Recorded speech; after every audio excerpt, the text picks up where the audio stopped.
Well, hello, and welcome to the In a Flash, The Years Go By podcast, where the Vernon, Texas High School class of 1982 alumni come home to tell the stories that shaped us long after we left the halls of VHS.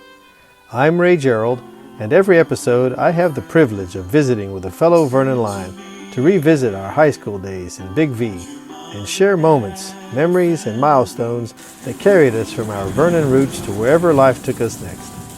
These are the real-life journeys of classmates that walked the same halls, cheered under the same Friday night lights, roamed the Lion's Den floor, dragged Wilbarger Street, and watched the same Vernon, Texas sky light up. Our stories always begin in Vernon. Go, Lions! Hello, everybody, and welcome to this episode of In a Flash, The Years Go By podcast. Today I have the privilege of talking with Kari Schmoker Ehringer. Did I have that right, Kari? You do. You Yeah. Well, do. well, hey, it's good to see you. How you been? I've been good. How about yourself? I've been good myself. Just looking forward to hearing about your life and what's been going on and what you remember about high school and things of that nature. If you're ready to start, first of all, you born and raised in Vernon? I was not. My dad was from Vernon. My mother was from South Texas, and I was an Air Force brat. So we got back to Vernon in 1970. So essentially right before I started first grade. So although not Okay. born and raised, essentially have been there most of my life. Yeah. Okay. All right. Interesting. It's always good to find that out because I always think that me getting there such later, right at high school, that everybody was from Vernon. That's always been my assumption. So thanks for that. Uh, when you think back on high school, VHS, what comes to mind for you? Well, I think it's probably what everybody has said. High school was busy, and in the state of Texas, obviously, high school football is huge. So, a lot of things associated with football seasons are probably the first things that come to mind with all the activities that we had going on when that was occurring. So, All right. Well, what yeah. are some of those activities to share for those that may not be from Vernon? How would you describe the activities in football season and that sort of thing?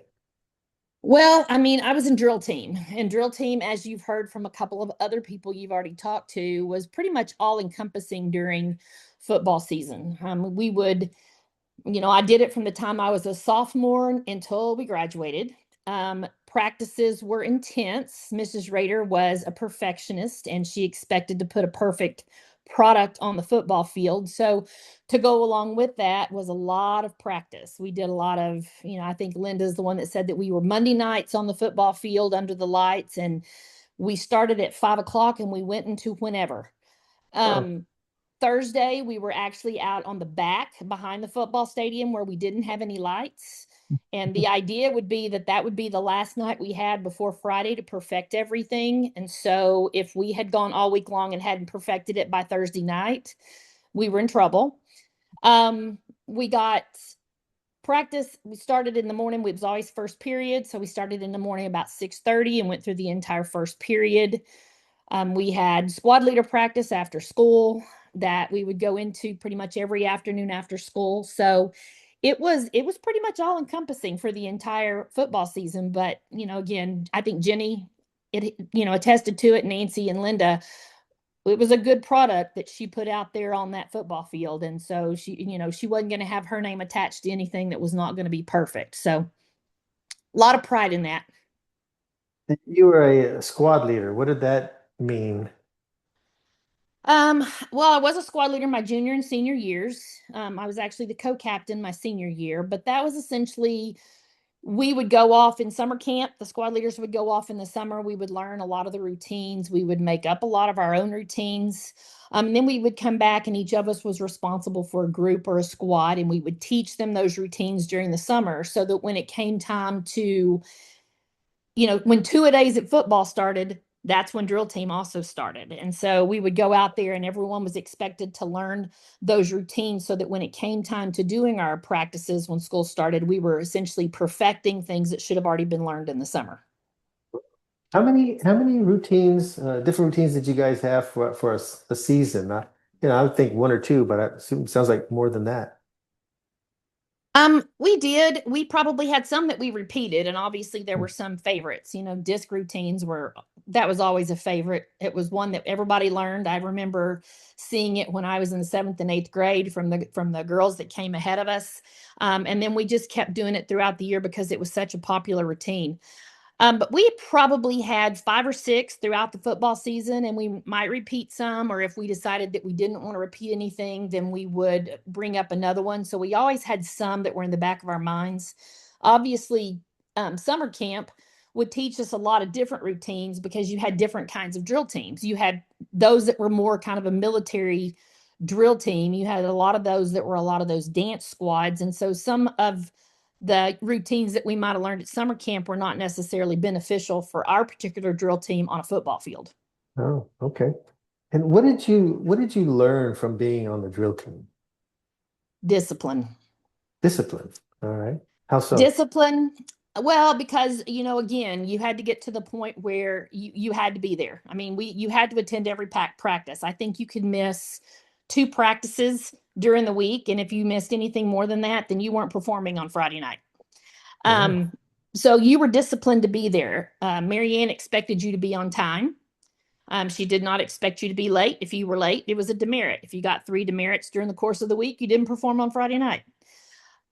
She expected that when you were out there with her, that if you didn't show up ready, then you weren't ready. And so she expected that when it was on her time, you were going to give her everything you had. And so I just think that that kind of discipline from the time you're a sophomore all the way until the time that you're 18 years old, I think that that single-handedly probably drove home a lot more of be on time, be ready to go, be prepared, and work hard, and then see the finished product and know that that's what you got from all your hard work. And I think that kind of thing kind of carries with a lot of us.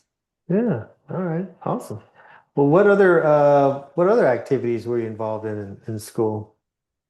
Oh, this is really testing my memory. Early in high school, I was in the choir.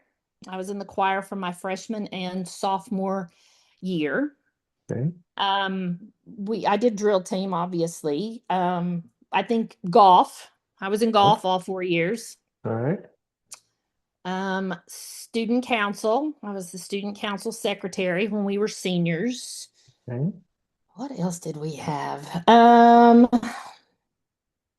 Speech. We all did Speech? speech. I think our Yeah. freshman and sophomore year, our freshman year is always, how much can you be involved with and can you find your group? And so Yeah. you tried a whole bunch of different things because freshmen couldn't be in drill team yet. So you were doing all Hmm. kinds of things.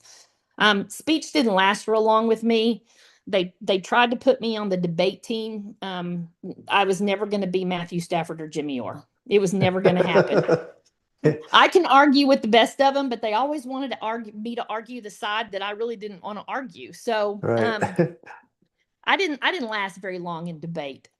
Okay. And then speech, Dorothy Boynton, it was fun. We got to go to some speech tournaments and do some stuff. And, you got to do those little skits and Yeah. different things where you could stand up and do something. And I guess at that time, it kind of taught you to not be afraid to get up in front of people.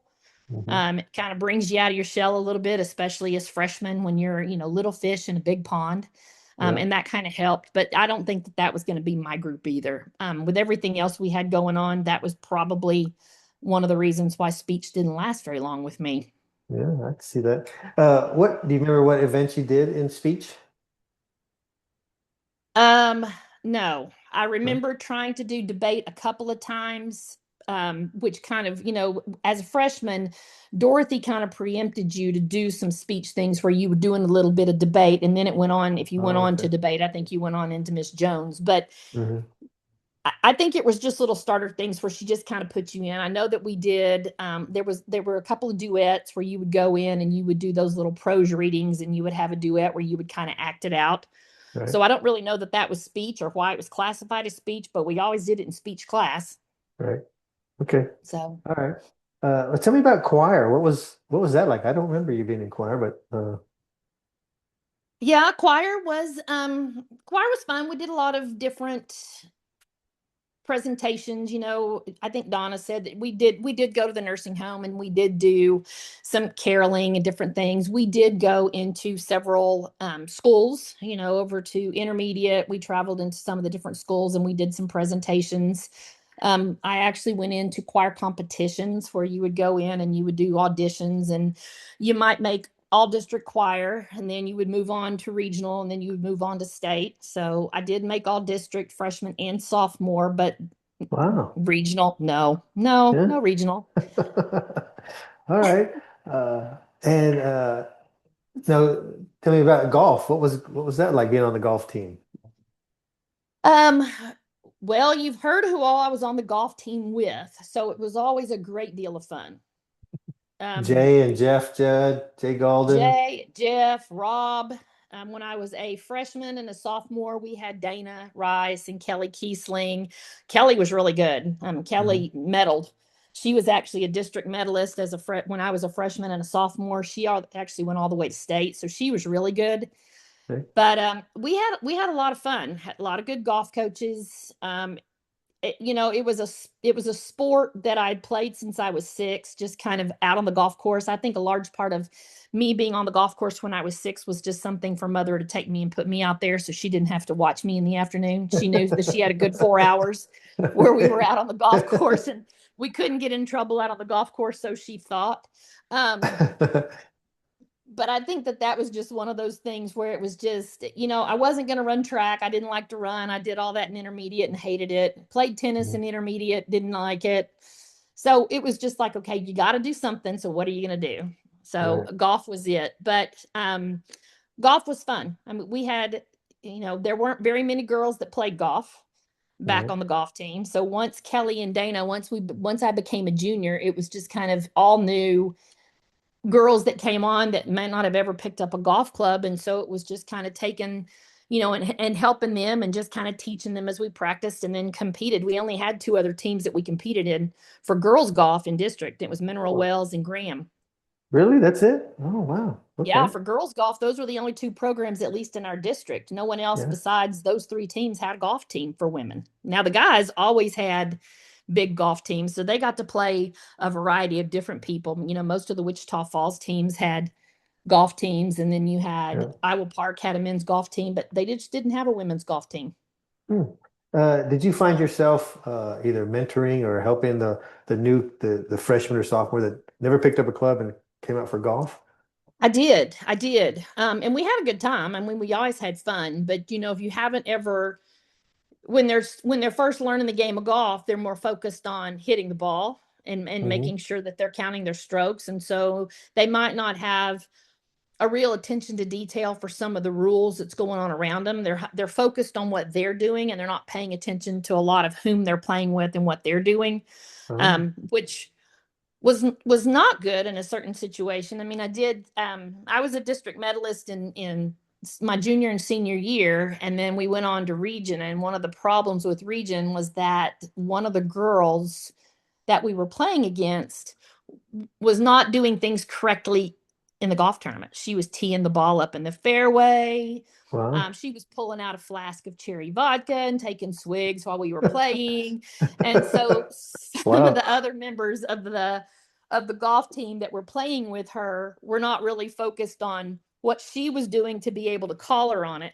Yeah. So they were focused on their game. So that kind of penalized me in a little bit because she ended up being the first district medalist and I ended up being the second. So Hmm. she should have been disqualified. But I'm not bitter about that or anything. No, no, it's only been 40 something years, so I could Yeah, see I know that. you would think somebody would let that go, but I had no idea that you were a medalist in district golf. That's pretty good. And then well, you I said mean, you got again, when you don't have a lot of competition, you get to be, Jay and yeah. Jay and Jeff were obviously bigger golfers than I was. They were actually better golfers than I was, and they were competing against a lot more people than I was. So I don't know that we necessarily think that that's such an accomplishment. I say it and then realize, there were only probably 10 people that were actually competing. So someone had to be the medalist, and it might as well have been the person that was playing for a while. Yeah, it makes sense. Who were the golf coaches for? For our freshman and sophomore year, we had Coach Law. Did you ever know Okay. Coach Law? Yeah, I knew of him.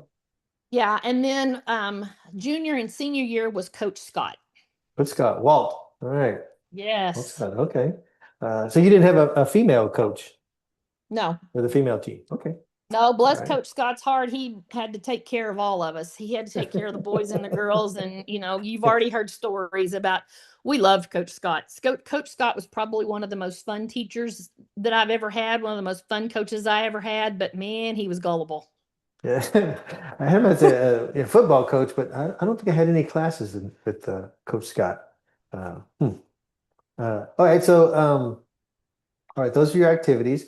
When you think back about high school and you got discipline from there, what did you learn from golf or from choir and your other being a student council member? What did you get from those things? Well, I don't know if it taught me competitiveness or if it fed into competitiveness that was already there. Hmm. Um, because highly, your focus is really, really high. You're highly competitive. You're in those things. Sometimes you're not necessarily in it to enjoy it. I know that some people get in there and enjoy it. I think I was in there to compete, Yeah, um, winning. And it's difficult to compete when you really aren't that good at those. I mean, again, I can play golf. I wouldn't call myself a scratch golfer by any stretch. I do enjoy the game more now than I did then because I'm not competing. And so it right. doesn't become something that aggravates your temper. But I think all of those things combined all kind of added to driving you forward, that competitive edge going on into my career and having to get some stuff taken care of in college, having that competitive edge, having that ability to focus, having that discipline to sit down and do stuff when you really didn't want to do it. I mean, I think a large part of all that was all encompassed in all those activities. I think if you look at the activities, I think there's always some kind of a trend Hmm. with what all we did and some of the things that it required. It did require, practice. It did require attention to detail. It did require, focus. It did require taking all of your energy and driving it towards one purpose, which, again, that might have been a large part of the reason why high school was so busy and there were so many activities is that you had to take that energy level and do something with it. You had to focus it in certain directions or it probably would have been all over the place. Yeah, yeah. Uh, so outside of those activities, did you have a part-time job or a summer job? I did. Summers starting about seventh grade. I worked out at the country club with Jenny and with Nancy in the snack bar. Okay. That started about the seventh grade. I heard Jenny say we didn't make a whole lot of money. It was more fun. We just sat in there. I don't even, again, it was just a fun thing. We were there in the summers. Right. Our freshman year, and I think it was freshman English. We all got our hardship license. I actually took the test in February or March of my eighth grade year. So Wow. we had Okay. our driver's license the summer of our eighth grade year as a hardship, and we did it more or less because we drove ourselves out to work. But I also had a friend that had some cattle out on a farm, outside of town, and I would go out and help him do some feeding of the horses and the cows, especially if they were not going to be in town. And so we all had driver's licenses, and so my freshman year I believe it was freshman English. We had to think about what it was that we had an interest in, um, where we thought our careers might go. What did we have an interest in? And we had to pick someone within that field and go interview them. Mhm. And so, I've heard a lot of people say they didn't really know what they wanted to do. I was one of those that knew. I knew from the time I was 6 years old that I wanted to be a pharmacist, that I wanted to go to pharmacy school. Wow. And so I went and interviewed Dick Fortune out at Hillcrest Country Club Hmm. or Hillcrest Pharmacy. Right. And while we were interviewing and I was talking to Dick a little bit about what the profession of pharmacy actually was, he actually said, during that interview after were done, he says, "Do you want to come work here?" So I started working there during the school year, a little bit part-time our freshman year, where I would go in, after school. If Hmm. if if we had, I mean, freshman year, I didn't have anything. I didn't have drill team or anything. And so I was going in after school and I was working from 4 o'clock until about 6:30 when he stopped. And then I was working on some of the weekends. Um, and so I did that starting my freshman year, worked all the way through. our senior year, and then I worked all the way until through my senior year of college, coming home on weekends and working for either Dick or for Ed Pfeiffer down at City Pharmacy. So yeah, that job was always there. I was usually there on the Oh, weekends and of course during the summer a lot. yeah. What did you do at the pharmacy? What was the title or I was a pharmacy tech. okay. Essentially, yeah, back way back all those years ago, pharmacy techs didn't have to be registered with the state. Mm, They could go in and they could do pretty much anything that the pharmacist was doing under the supervision of the pharmacist. I mean, I couldn't put the label on any of the medications or anything, but we could definitely put it into the computer. We could type it up. We could pull the medication for the pharmacist and have them sign off on it. We had a lot of different things, ringing stuff up on the cash register. mm, The difference in City Pharmacy and Hillcrest Pharmacy is that City Pharmacy, in addition to being a pharmacy, was also a gift store. mm.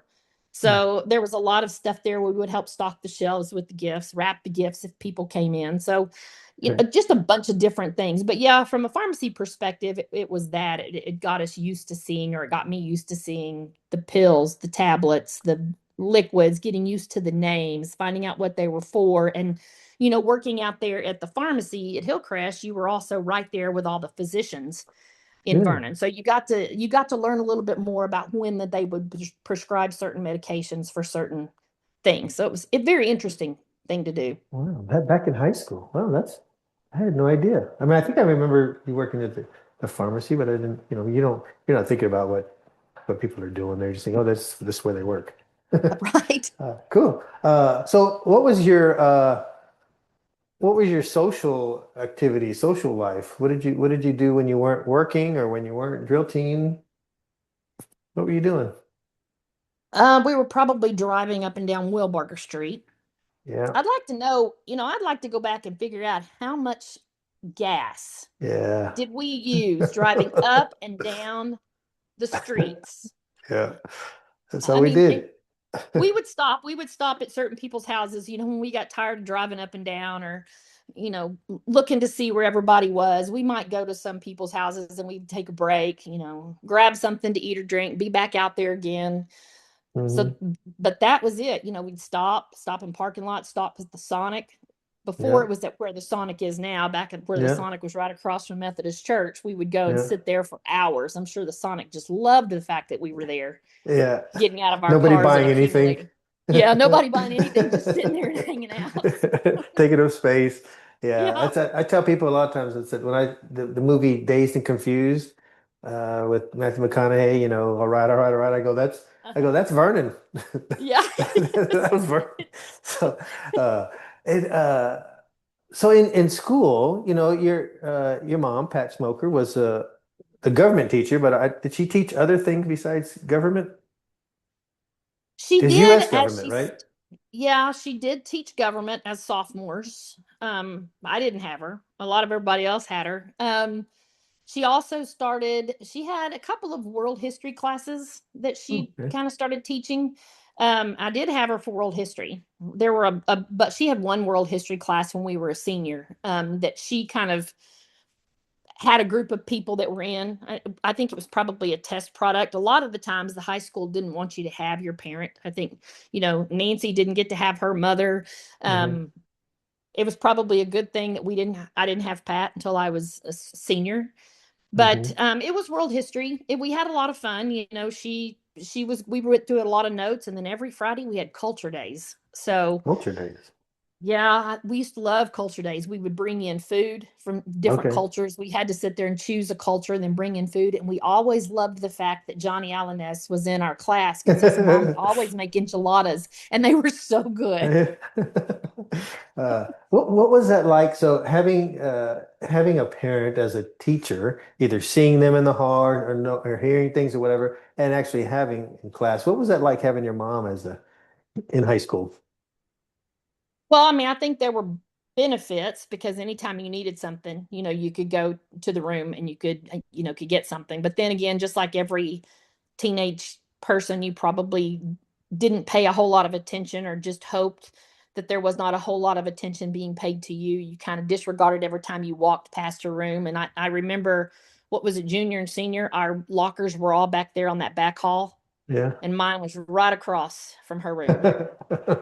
Um, so those were advantages and disadvantages. You couldn't get away with a whole lot. She would Mm. always find out about it before, probably even before I knew she would find out about it. If we had had any kind of discussions, or next door to her class was Walt Scott's Yeah. American history class, and we were all in that American history class, and it was always, everyone's told you, it was right before lunch, and our creativity in finding ways to get out of that class, we still laugh about it. We still tell the stories. There are still memories that come up every single time we're all together. We hear these stories of things that we did to poor Coach Scott. It's a wonder he didn't lock that door and leave us in there. We weren't bad. We were just mischievous. And again, we used our creative thought processes to figure out how we could get out of class, because we had to go beat everybody else to get to, if we were going to leave campus, we had to make sure that we were there in line before everybody else got there, so we had enough Oh, time to order and eat and get back to campus. right. So, Okay, and that you makes never sense. knew, when you walked outside. I think Jenny's the first one that said it on her podcast, was that you never knew where your car was going to be. We were always there first thing in the morning because we had drill team, so we always Yeah. got the front parking spots. But by the time noon rolled around, or lunchtime rolled around, or even by the time school let out, you would go out, you knew exactly where you parked your car, and you'd walk out there and your car wouldn't be there. And so I think that the large part of that, trying to figure out, oh, okay, let's try to get out of lunch. We need to go hit someplace. But a large part of that was also, okay, if I walk outside, where's my car going to be? Because you Right. might spend 30 minutes looking for it. Right. What did you drive in high school? I had a Carmen Gia or off-colored yellow Carmen Ghia, Volkswagen Carmen yeah. Ghia. Yeah, that's fancy. Wow. Yeah, That's well, I a wouldn't call it fancy. It had a Tupperware container in the back, where normally it's the trunk. That's where the engine was, and the battery Yeah. was attached, and you had with the Tupperware container it sat in. And every time you put the brakes on, the battery would disconnect because the Tupperware container would move back, and so the battery would become disconnected. And so we always had to do a Chinese fire drill. Every time we stopped at a light, we had to go pop open the back of the car and reconnect the battery, and then take off again. So That's funny. I vaguely remember, well, not vaguely, because I obviously remember at 40 years ago what you drove. Interesting. 'Cause I thought it was a different car than what we all had, clunker kind of things. And to me, Carmen Gio was kind of a fancy ride. That's what I would say. well, yeah, okay. Thank you for saying that. I don't really know that it was fancy. It was definitely a different car, and it certainly provided hours of enjoyment. Well, who was your freshman English teacher that you said, "Hey, go and interview somebody about your career and that kind of thing"? That was Kathy Bristow. Kathy Bristow. Oh, okay. Yep. Because I don't remember I think doing it that was, in at Miss Height, and I don't remember us doing that. We may have, but I don't remember. yeah, I think, and I want to say, yes, I knew it had to be freshman English, because I think that's when we started working on our writing skills. And so that was just part of the writing prompt. Go interview someone that you have an interest, and then we're going to put it down in writing. And then obviously, if you look at the way the English department, which I happen to think was probably one of the best things Vernon High School offered, that English department was strong. We Yeah. all learned how to write. We learned our grammar. Um, I probably learned more American history our junior year because of Mrs. Miller, and because we were so busy playing pranks on Coach Scott. So I Yeah, think we yeah. probably got our junior history from Mrs. Miller, even though it was English. And then, Barbara Joe Hughes for our senior year. I mean, I think that it was a very strong, very, very strong English background from Vernon High School. And I find that as I've gotten to know people, and we, talk about things from when we were in high school, whether it's my husband, or whether it's his friends, or whether it's other people that we run across, we always seem to come back to the fact that Vernon had a really strong English department. So Yeah. Uh, did so who had the strongest impact on you? What teacher or coach or classmate? um I think obviously English. I mean, I think one of my favorite teachers was Mrs. Miller. Mm. I know people don't say that because she was so intense, but we had I can remember so many things that we did with her. So that obviously is an impact, Yeah. whether it's positive or whether it's negative. I do, we all remember Ms. Miller. Um, Yeah. I do think, San Jones had a huge impact on grammar. I remember, Mhm. she would give us that first semester to write something, and then after that, if you didn't do it grammatically correct, you started with a 70 and went down from there. Hmm. Um, so I remember that. I remember John Jones. Yeah. From a math standpoint, again, you had strong math teachers there too. Cleta Holt Yeah. as Miss a Holt. as a Yeah. freshman, and then I had Mr. Jones for the remaining 3 years that we were there. Um, I didn't really like math much, but he made it fun, and thank goodness I had him because obviously I use Yeah. math every single day now. Yeah. Yeah. So, you don't realize how important it is when you're doing that then, but then you realize how much you actually did retain when you have to Hmm. use it every single day. I think probably Miss Rader. I mean, Okay. again, I think we spent so much time with her for the 3 years that we were there, and just some of the things that she instilled in us discipline wise.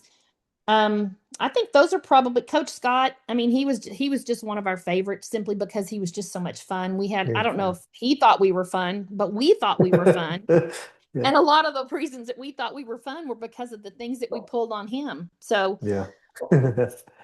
Is there a specific memory that's ingrained in your brain that you can recall that you can share of high school? I think probably one of the biggest memories that I had that has stayed with me was that when I was 15, we didn't get a lot of snow in Vernon. No. So the couple of times that it actually did snow was usually accompanied by our typical North Texas phenomena where we have ice that falls first Mhm. and then the snow comes. And so it snowed. It actually snowed in February.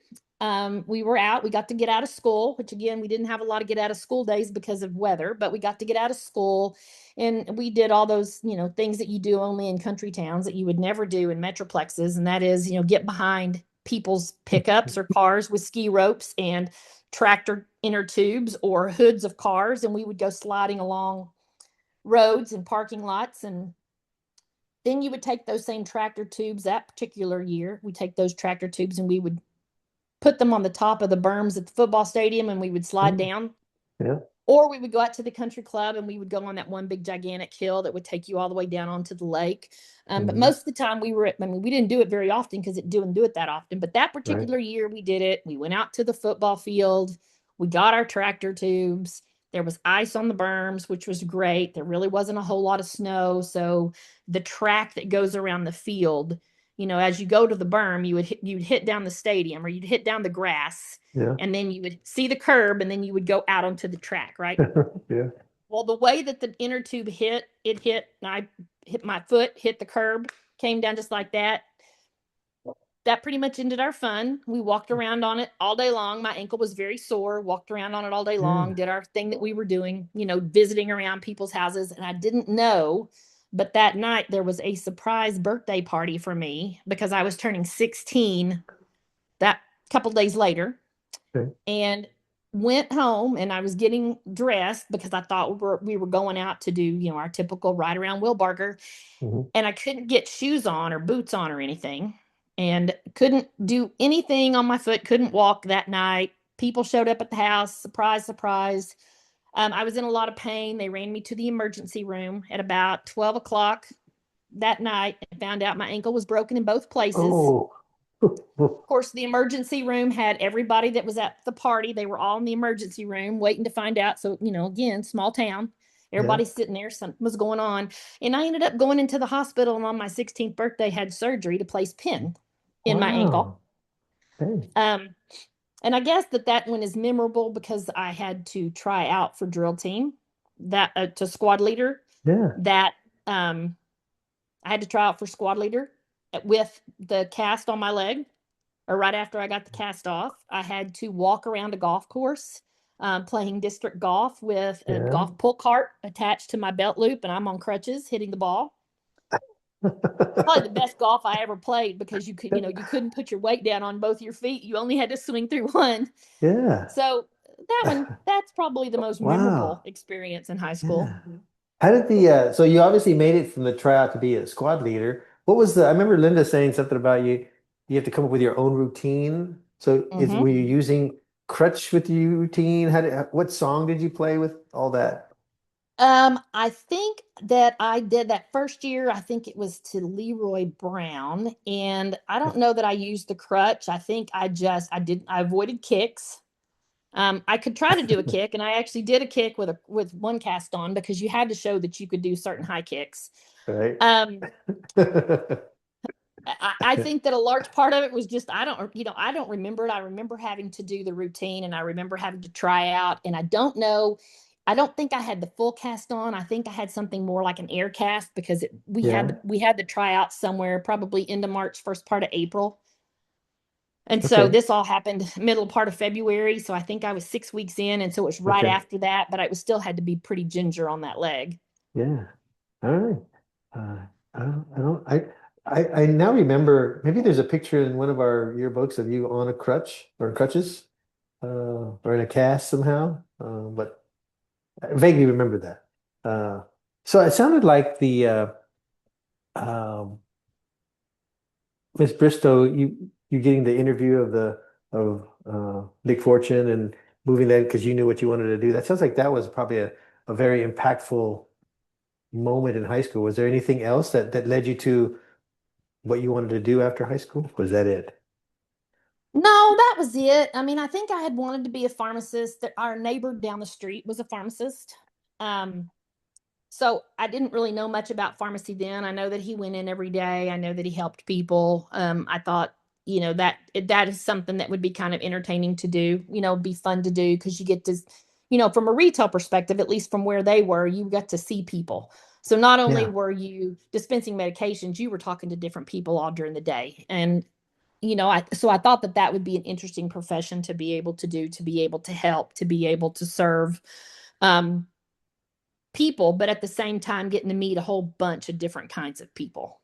So that was always my plan. That was always what I was gearing to. About the time I was working out there at the pharmacy when I was a freshman, and again having such close access to Dr. Bocart and Dr. Collins and Dr. Tolentino, um, I also had in the back of my mind an interest in med school.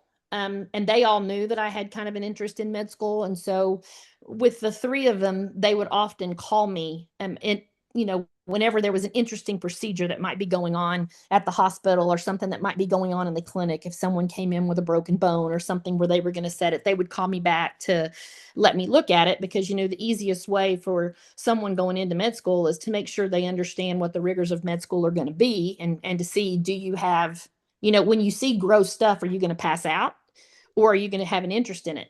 And so, they would call at night, 7, 8, 9 o'clock at night. And I remember Dr. Tolentino calling me one night about 1 o'clock in the morning, telling me that he had open heart surgery that was scheduled. Did I want to come in? And so off I'd go to the hospital. And so I spent a lot of time my sophomore, junior, and senior year going into the hospital with those three doctors.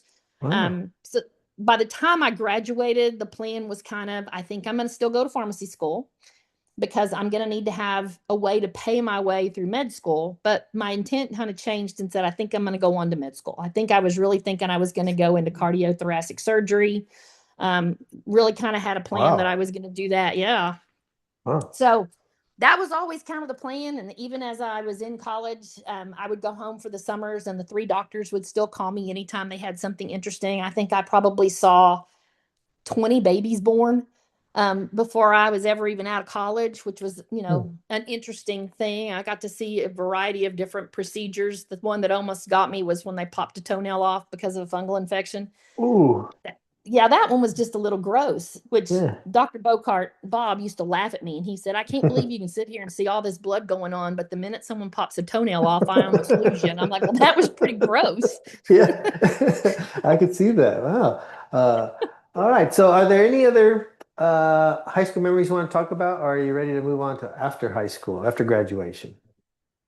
Um, I, I mean, I think we probably hit high school. I Okay. think there's probably everything there. I mean, it was fun, had a good Mhm. time. Yep. And Not a so, whole lot that I would change, so I think it was good. all right. So, so in grad, when you getting ready to graduate, uh, and you have this thought of I want to be a pharmacist, possibly medical school.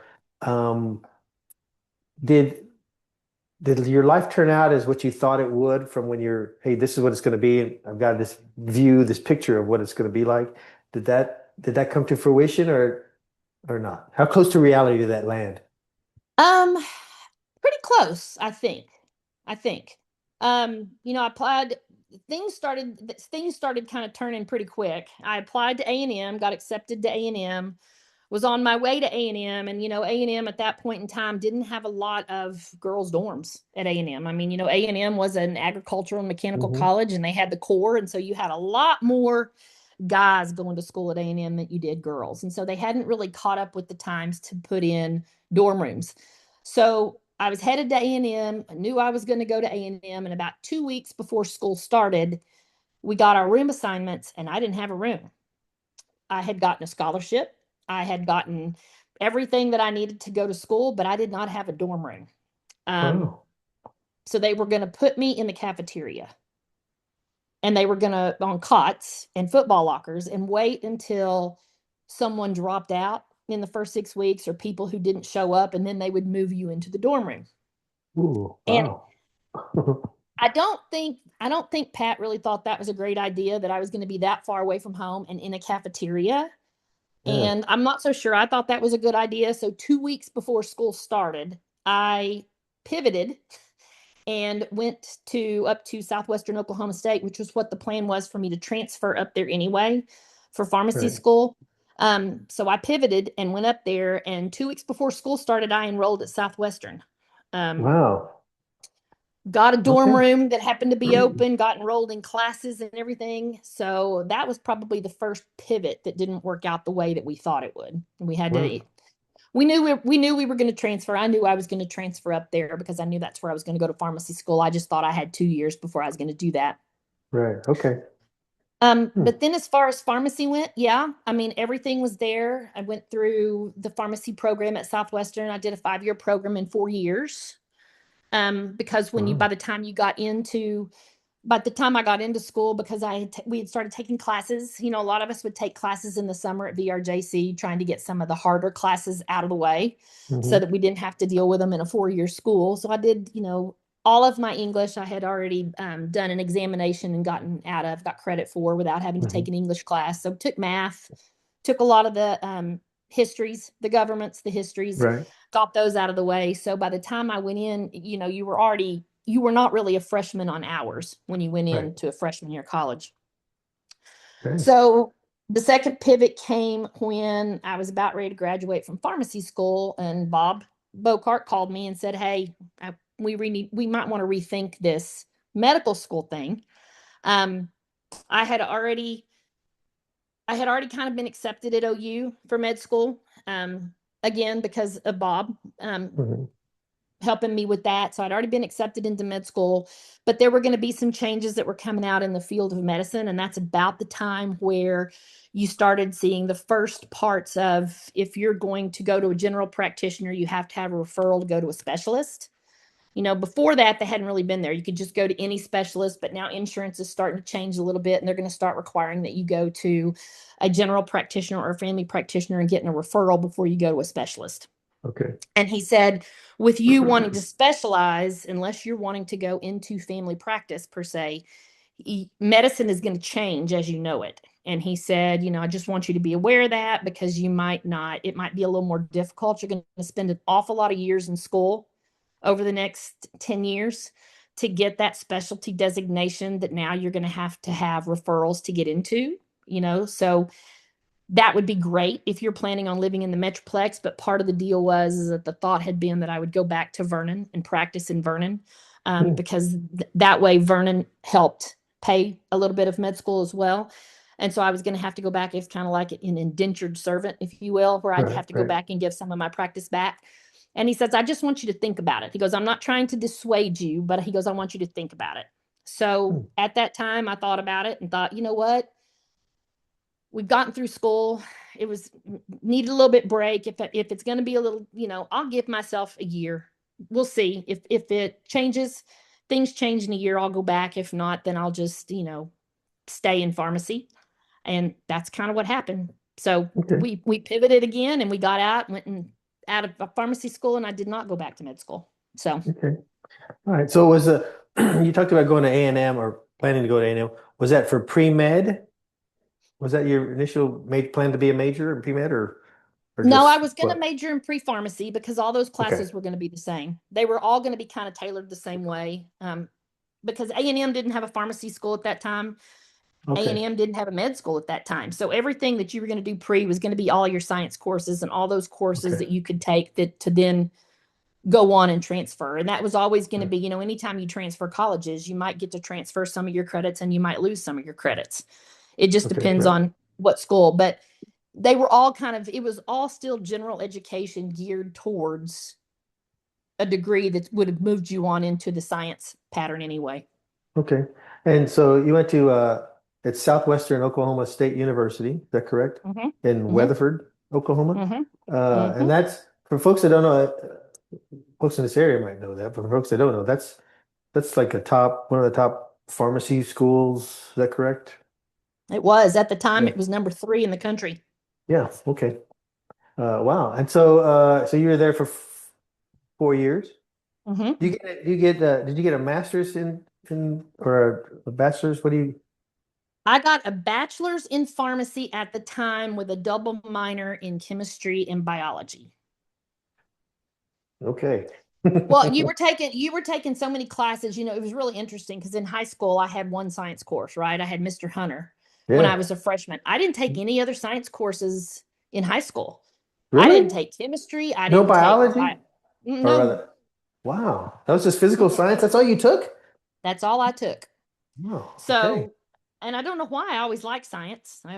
Science to me was very interesting, but I made up for it in college. I took a lot of science courses. Yeah, I bet. So So science, no science and didn't really like math, but I'm going into a STEM field.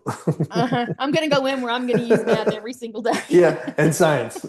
All right, excellent. All right, very good. Good plan. All right, so you're there for a while. What activities in college? What was college life like for you? um, I actually had to study in college. I didn't have a whole lot of studying in high school, so I actually had to Yeah. study in college. I was the mascot one year for the football during football Yeah, season. I was the bulldog. bulldog. Um, But wore yeah, the it was big the head Southwestern. thing and all that kind of Uh-huh. stuff. Big old furry, high. Oh, it was hot. Oh my gosh, it was so hot. And the whole thing behind the mascot is that you couldn't tell anybody that you were the mascot. No one could know who the mascot was. It was a big secret. Really? How'd you keep that Yeah. from people from knowing? Um, it was difficult because you know me, I talk and I chatter and No. um it was hard. And what was really hard was that when you would get breaks, during each of the quarter you'd have a break because you were there. I mean, it was hot. August, September, October was hot.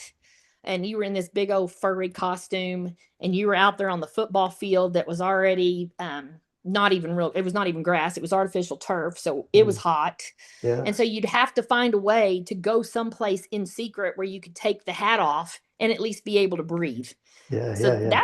it was kind of difficult to keep it a secret for a long period of time. I'd have to go into the bathroom and I'd have to lock myself in a stall and I'd have to sit in the bathroom for the entire period of time that I had a break so that I could stay in there. And then when I'd come out, I'd have to put the hat back on. So Wow. What did you have to, what were the requirements to become the mascot? Like you have to try out, you have to say something, write something. no, you What's the didn't have to process? say anything because all you were doing is you had to be high energy.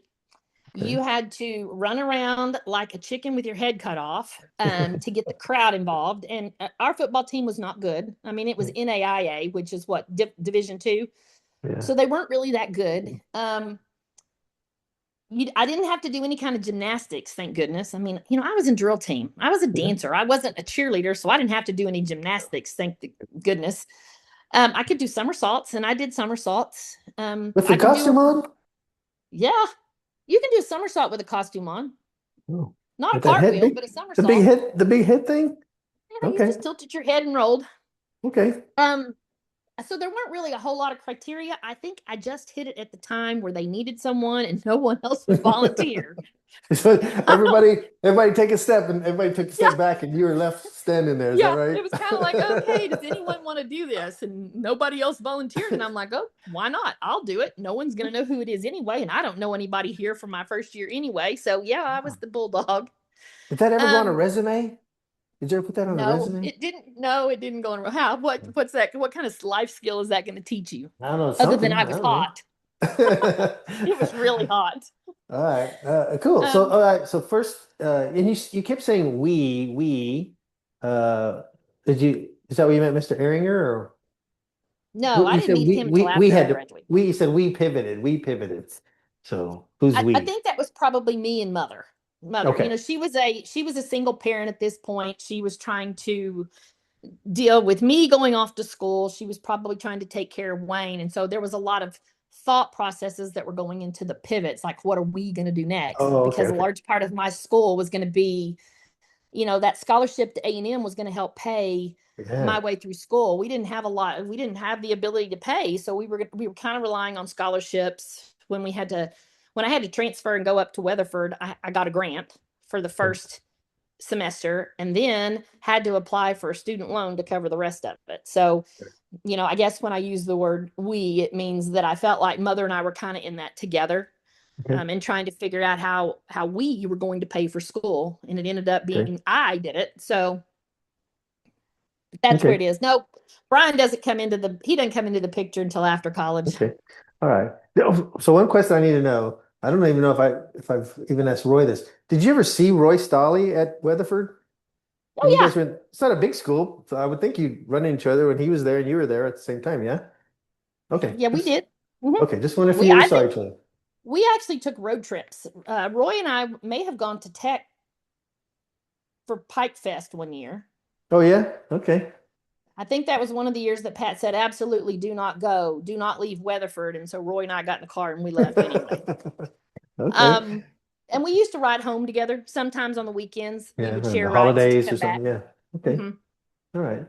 All right. I wasn't sure if I don't know if I knew that. All right. So what was the day or event where marked the end of childhood for you and you said, it's all on me. I am who I am now. It's adulthood. I think probably the time that I went to college. I think that that's when it started because at that point, yes, I was in a dorm. Um, I was up there. I was by myself. Who was it? Jenny that said we didn't have cell phones. We had to call on the dorm phone. So Yeah. there was plenty of there was. I mean, I wasn't that far away from home. I Right. was what 126 miles away. I mean, it Yeah. was A not that couple far. It was an hours. hour Yeah. and a half. Yeah. But I think that was probably the first time because now you're having to budget, you're having to manage your finances. I didn't have a lot of finances to be able to play with. Hmm. I know now that there were times when I would come home on the weekends that Dick would probably pay me more money than I should have been paid at that age, but he would do it by books.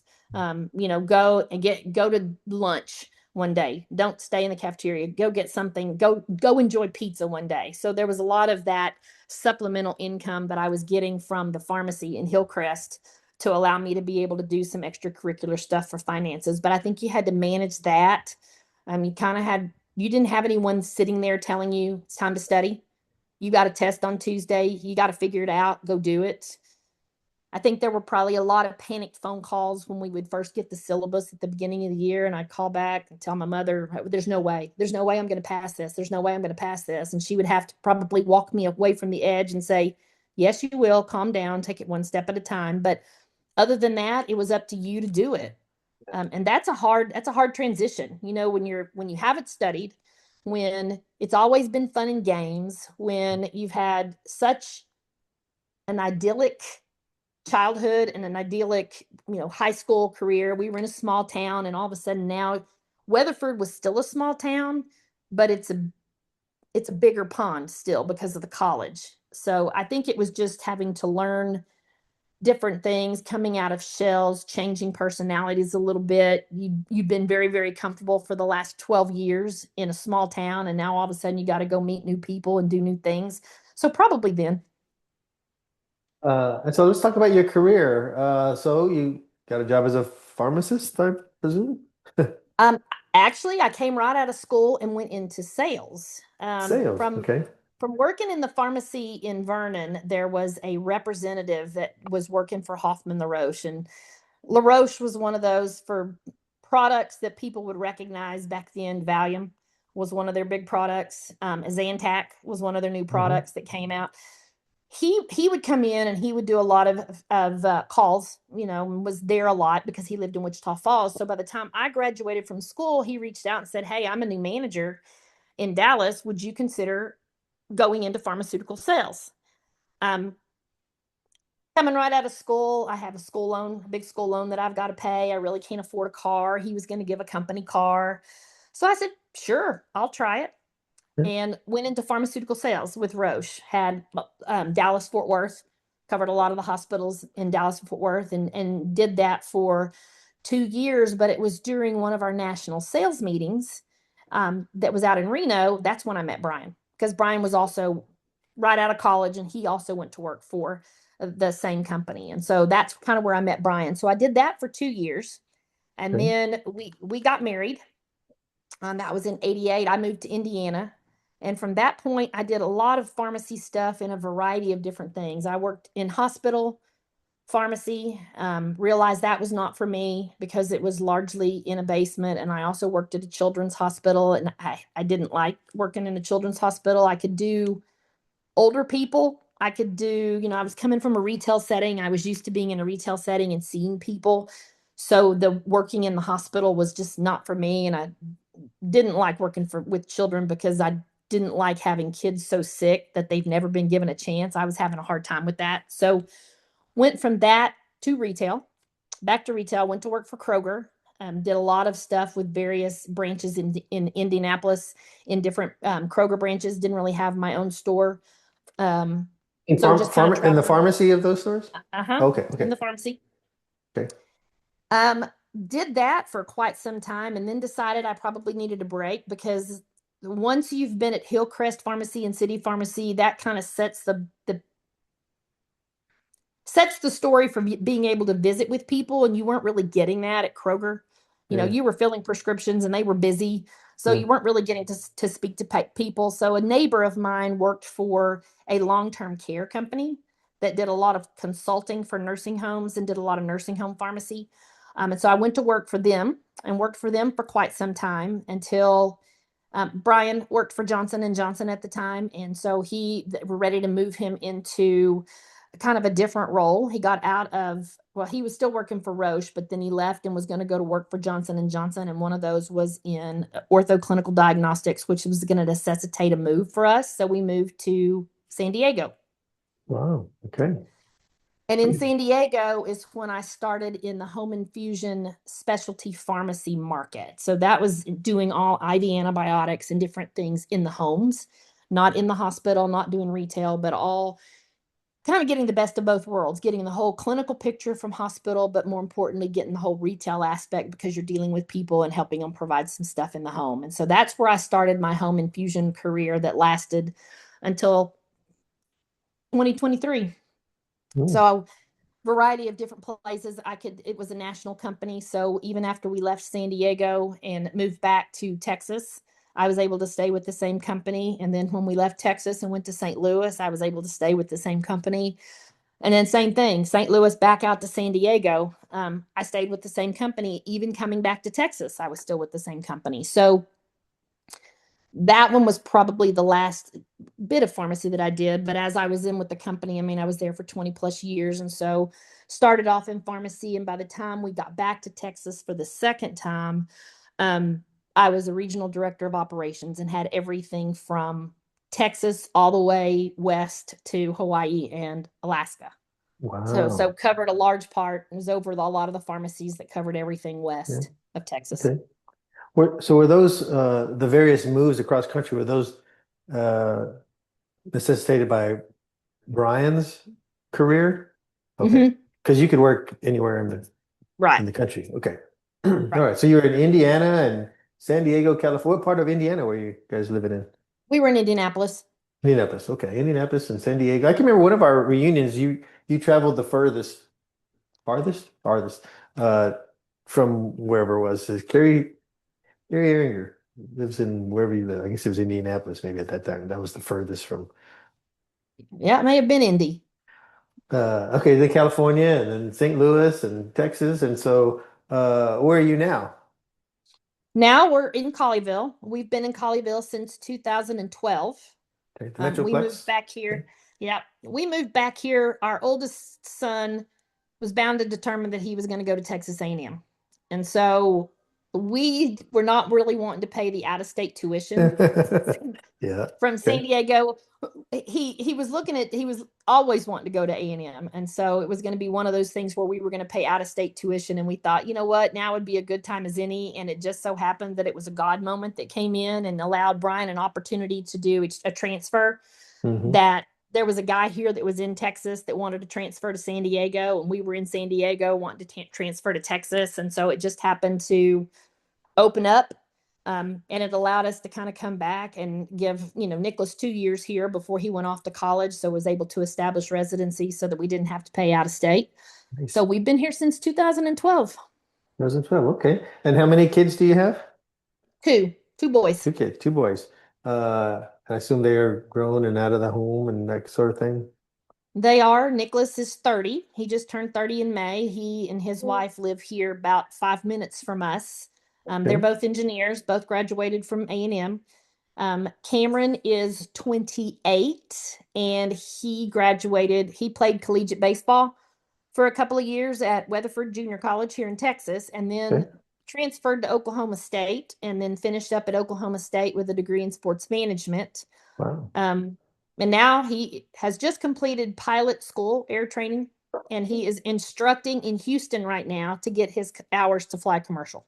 Nice. All right. Very good.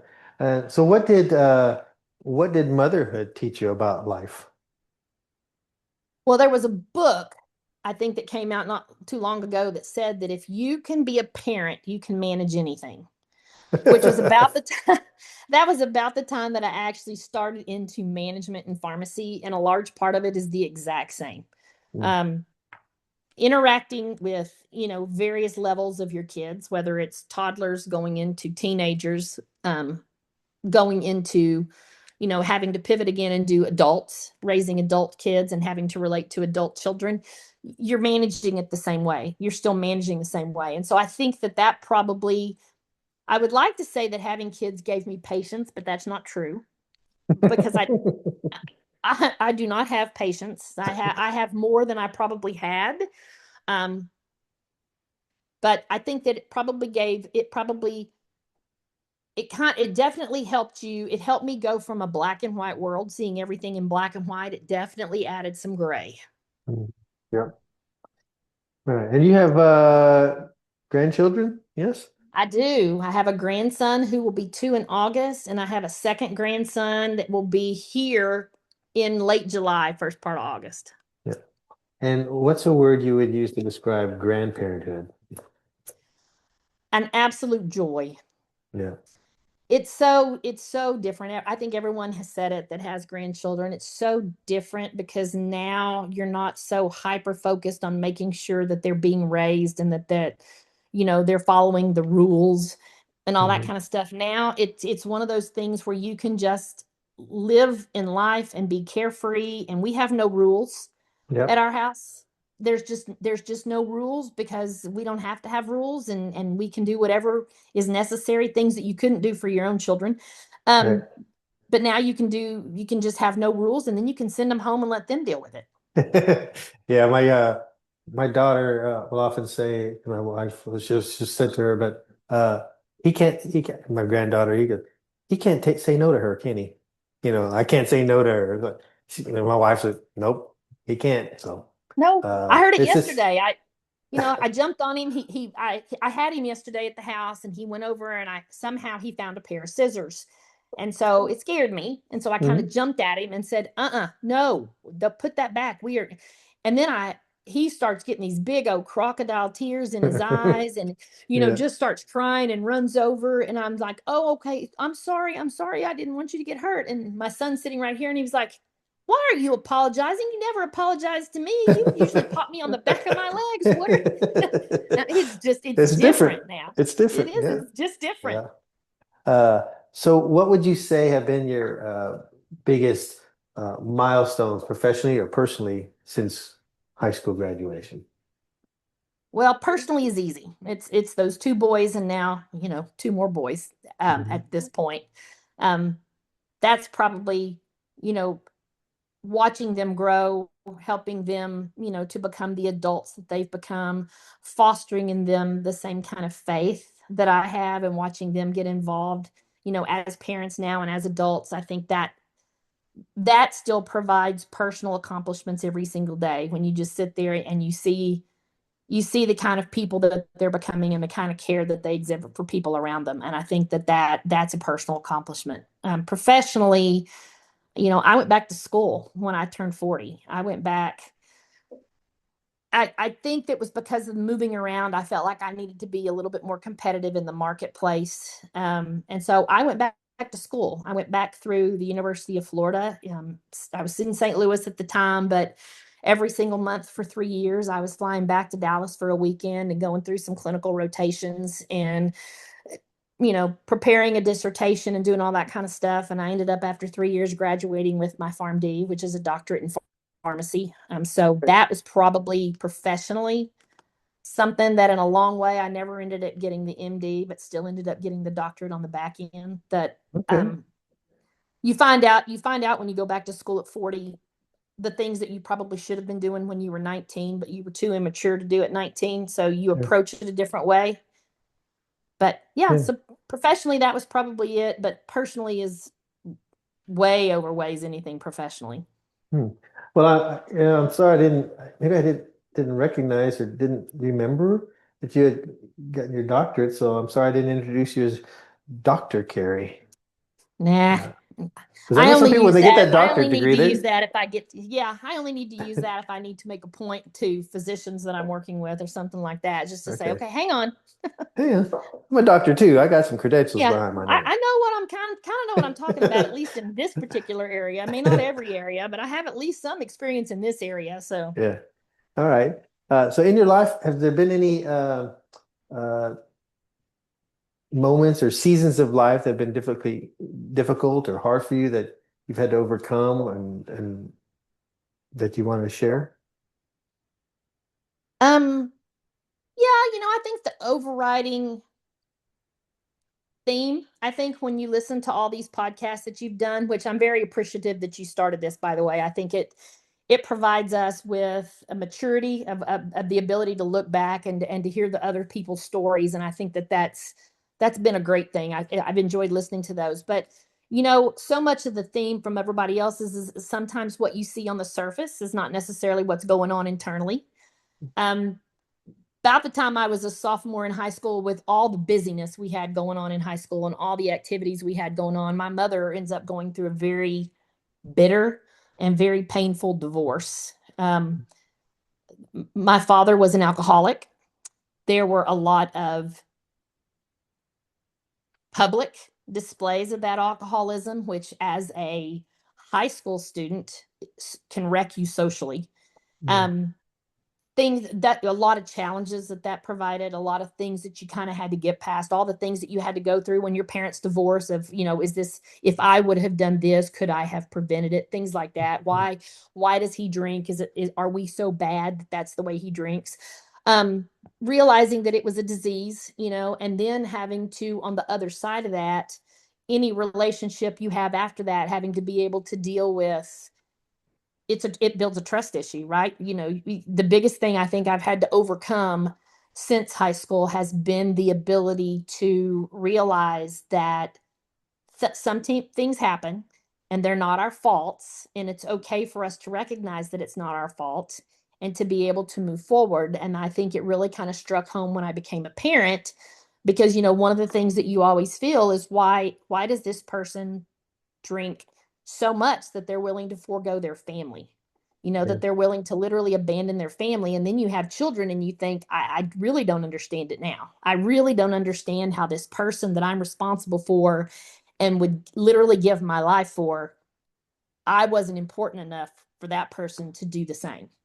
And Mm, so I think that that has been probably the biggest struggle. I think that that has probably been one of the things that you had to go through, or that I had to go through, um, with years of therapy.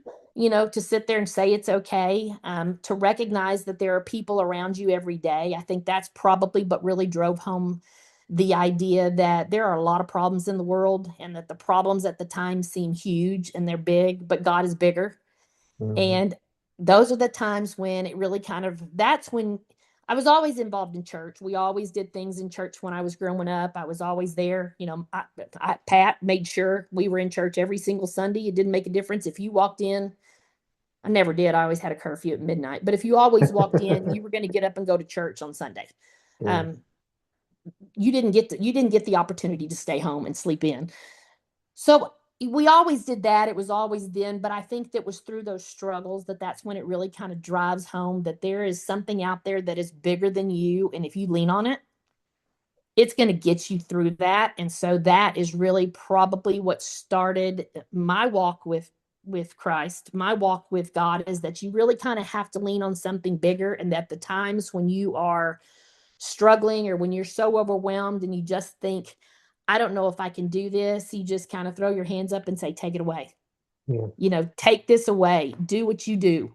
Only yeah, you can do this. And so I think that that is probably the thing that has been the biggest struggle since high school. But I think that that has also been the biggest blessing since high school, is because that has really driven home. I've heard that with a lot of people that were talking about how hard it was to get through school, things that you never knew yeah, about people, that then all of a sudden they realize that there's something that's more powerful than them, and you let it go. And I think that also helps to go, to Al-Anon as a kid, going through Al-Anon, going and dealing with all that kind of stuff. And the 12 mm, step principles are all based on Christian beliefs. And I think mhm. that that is, I think that's what has been important. So I think it was a struggle, but at the same time, I think it was something that I had to go through, because I think it had to put me in a direction that I needed to be going, where I needed to kind of start trusting in something other than myself.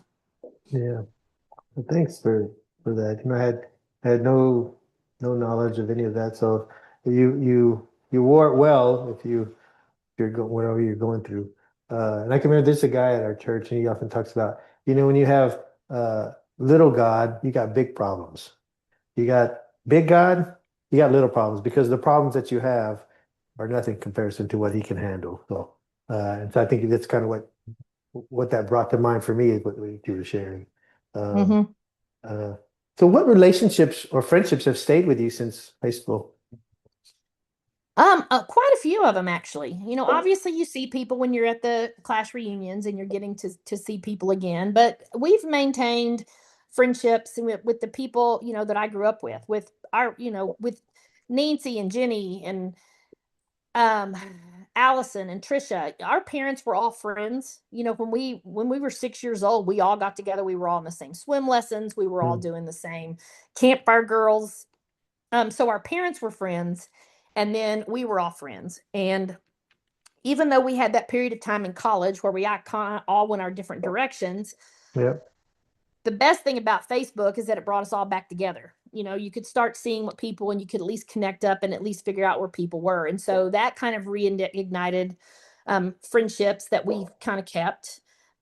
We travel together. We, do some big trip once a year where we're still kind of going and doing some stuff.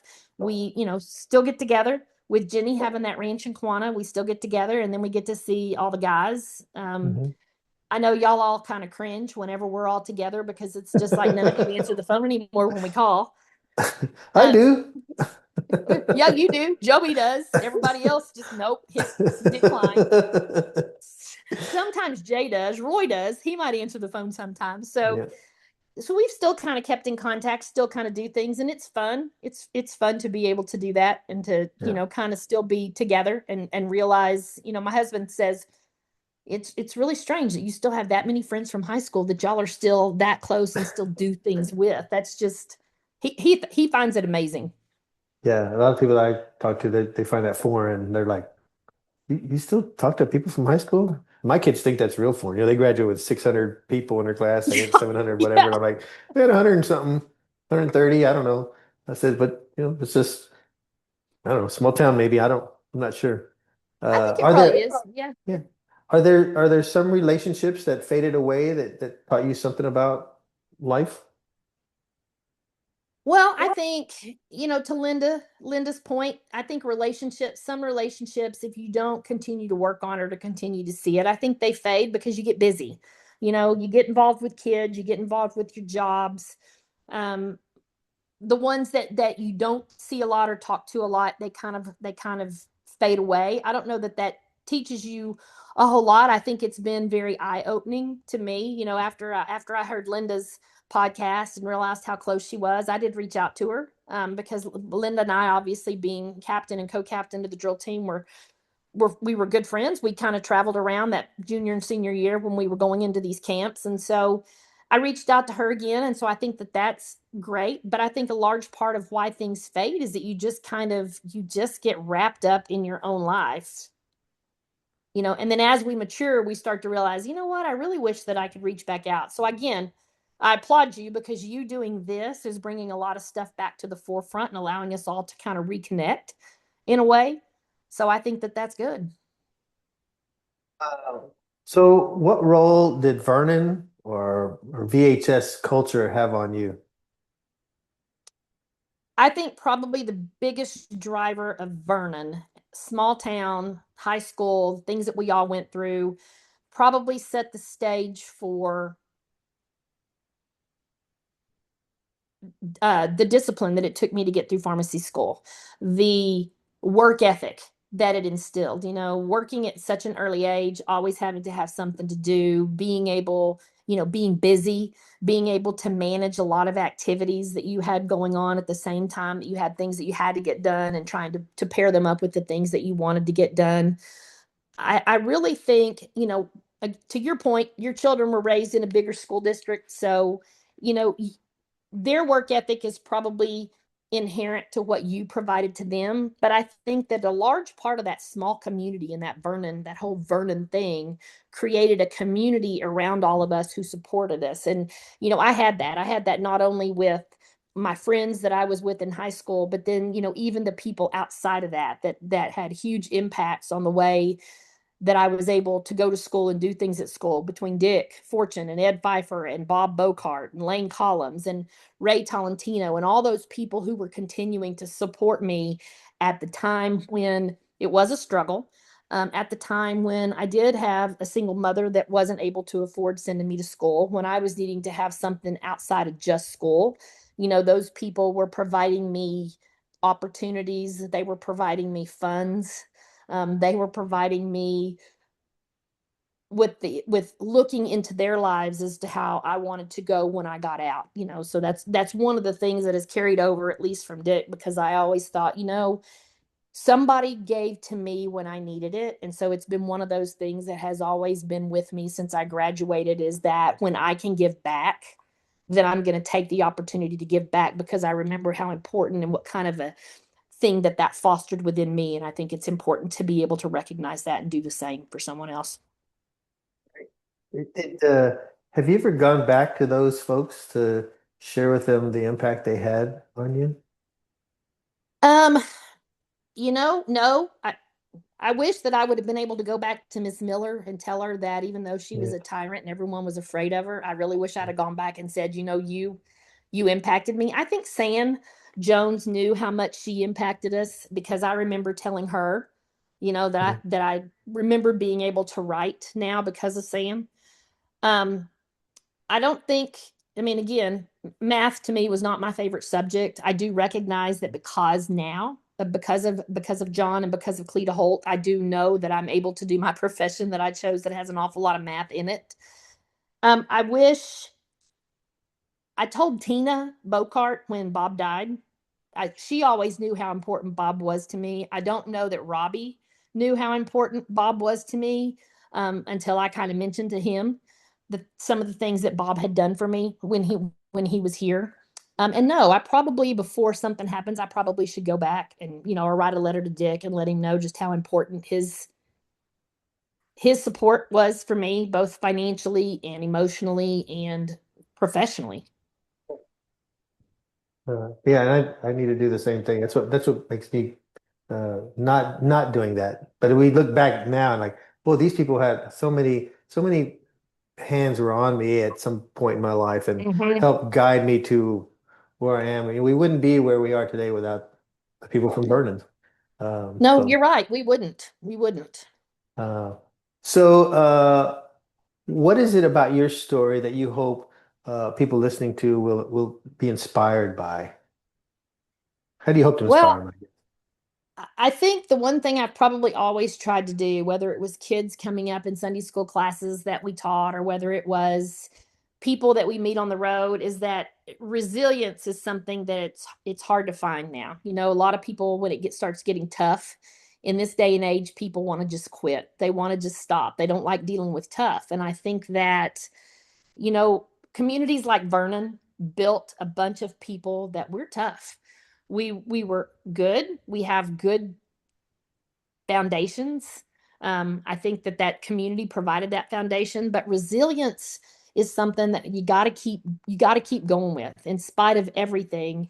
You become who you are in spite of things, not necessarily because of things. Mm, And you can't let your external environment define you. You need to define your external environment. So yeah. that's probably, of everything that I've ever gone through, if I'm ever sharing my story, it is I am who I am in spite of the things that I've had to go through. But I'm also a huge believer that says that things happen the way that they were supposed to, and there was a lesson that we should have learned with every hardship. It provided an opportunity.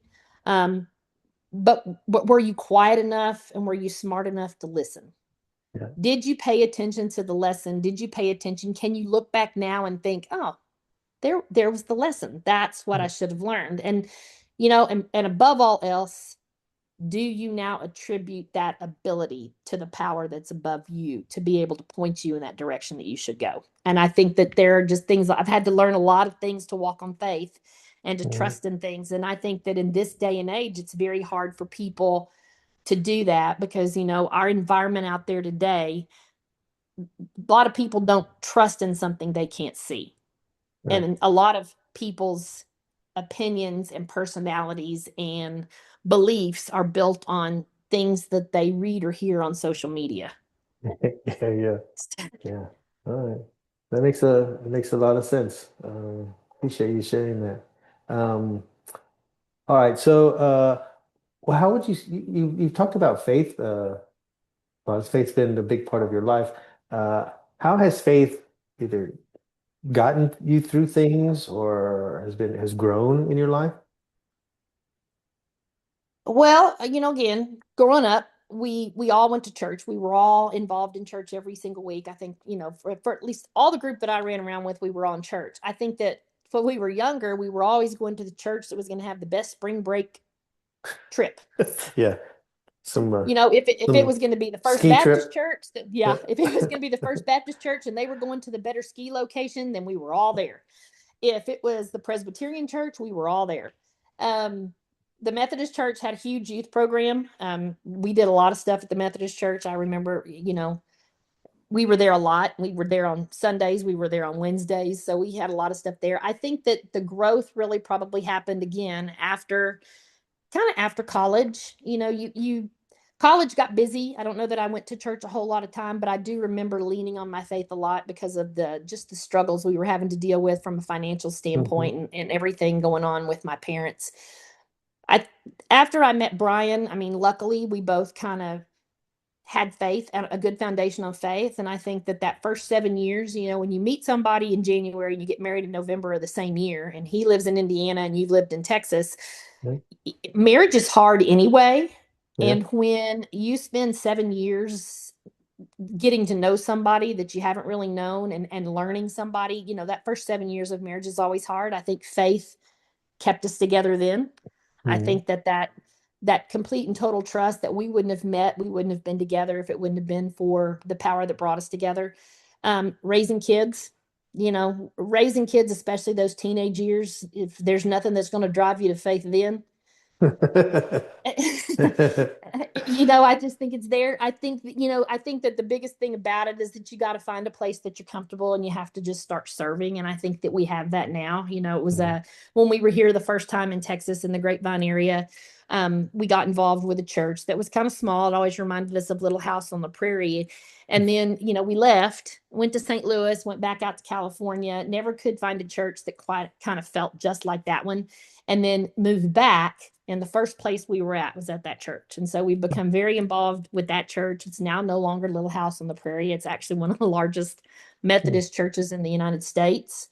Um, it doesn't feel that way. It definitely doesn't feel like you have 17,000, 18,000 members. It feels like it still has Wow.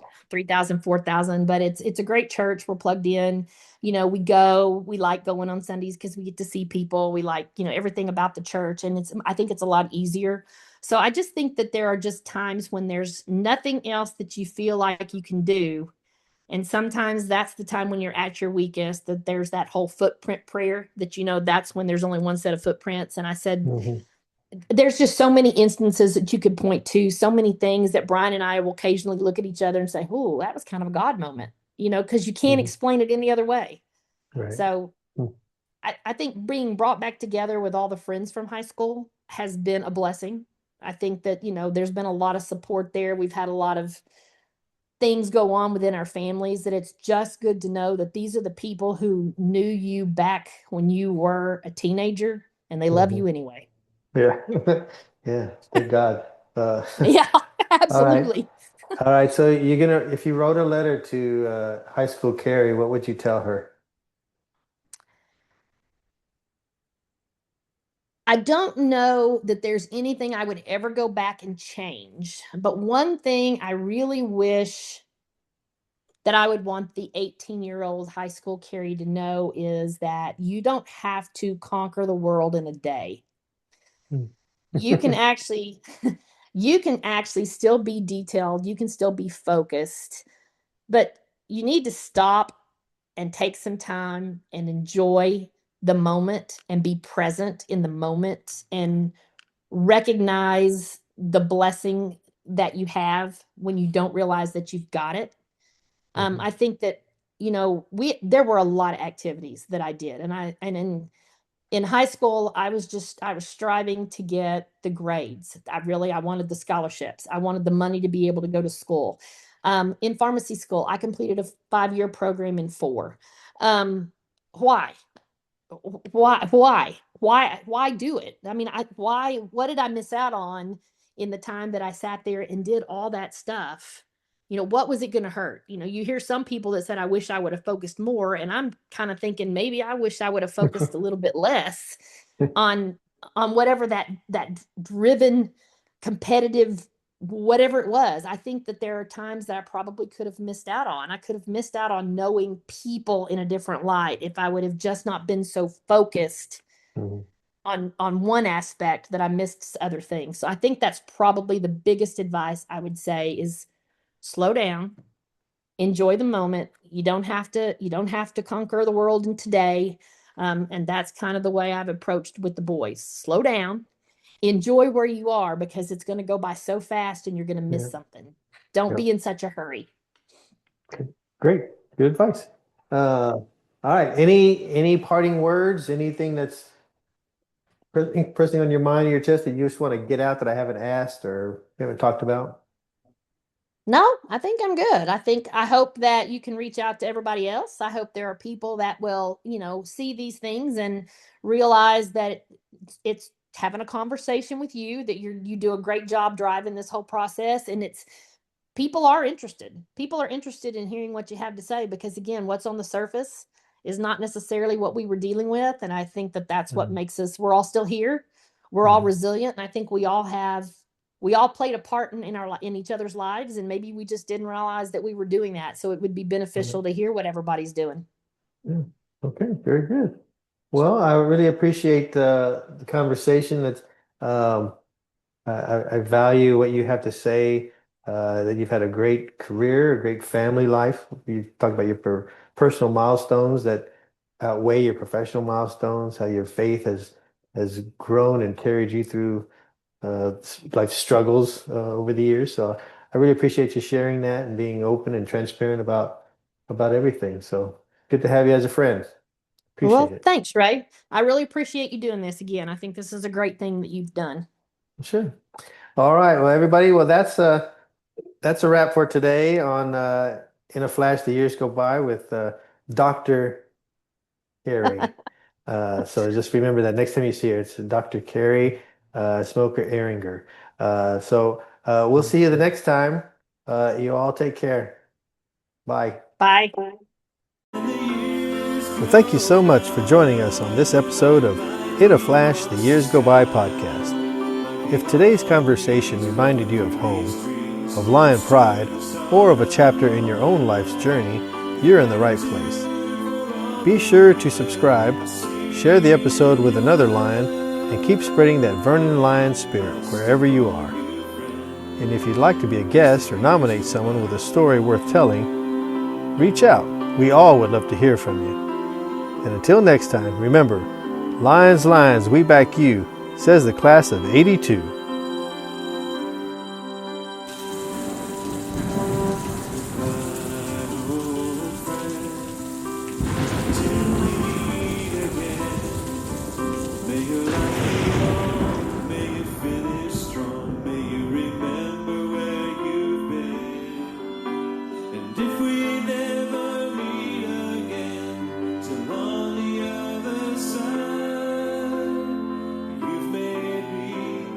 Richer man.